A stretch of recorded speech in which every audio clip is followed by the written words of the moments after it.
Hello મિત્રો, કેમ છો બધા? મજામાં ને? આજે હું એક નવી રેસીપી લઈને આવીશ જે કેરીની સિઝનમાં જ થાય છે. એ હું છે બતાવું તમને. એ છે ફણસ.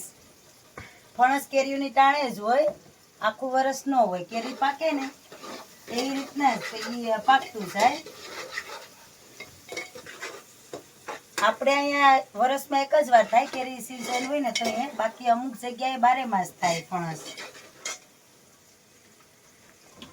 ફણસ મેં ધોઈને મૂકી દીધું હતું. હવે એને આપણે ડુંગળીની ને ટમાટરની ગ્રેવી છે ને એમાં નાખવાનું છે. અમે ઘીનું જ શાક બનાવીએ ફણસનું.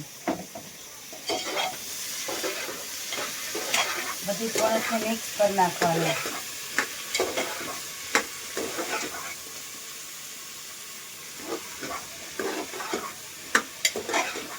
હવે આપણે આમાં મરચું, હળદર, મીઠું બધી મસાલો આમાં મિક્સ કરી દેવાનો છે ને થોડી વાર પકાવવા દેવાનો છે.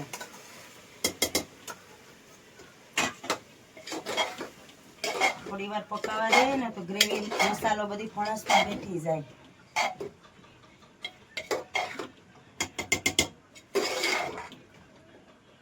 હજી મિક્સ નથી થયું, થોડી વાર ઢાંકી દઈએ. 5 મિનિટ ઢાંકી દઈએ ને તો ગ્રેવી એમાં બધી મસાલો બેઠી જાય ફણસમાં. 10 મિનિટ આપણે આમાં મરચામાં ને હળદરમાં પકાવવા દીધું. હવે આપણે એમાં પાણી નાખી દઈએ. થોડુંક કાચું હોય ને એ પાકી જાય. 2 સીટી કરવી પડે હજી. પાણી નાખી ઢાંકી દઈએ.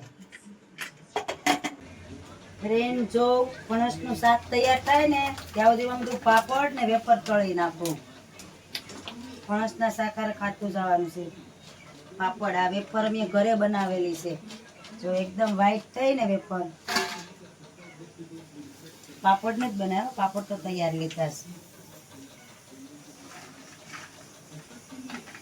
ફણસનું શાક પણ આડી પાકી જાય. સીટી ખાવાની તૈયારી નાખશે.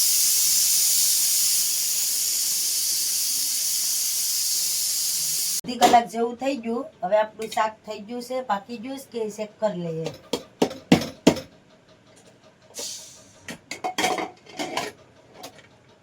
આ વર્ષનું પેલું ફણસનું શાક થઈ ગયું છે તૈયાર. જો હવે એમાં આપણે ધાણા નાખી 1 મિનિટ જેવું ઢાંકી દઈએ એટલે આપણું ફણસનું શાક થઈ ગયું તૈયાર. બેઠી ને ખાઈ લઈએ. વિડીયો ગમ્યો હોય તો લાઈક કરી દેજો, ફોલો કરી દેજો અને સબસ્ક્રાઈબ કરી દેજો. રાધે રાધે.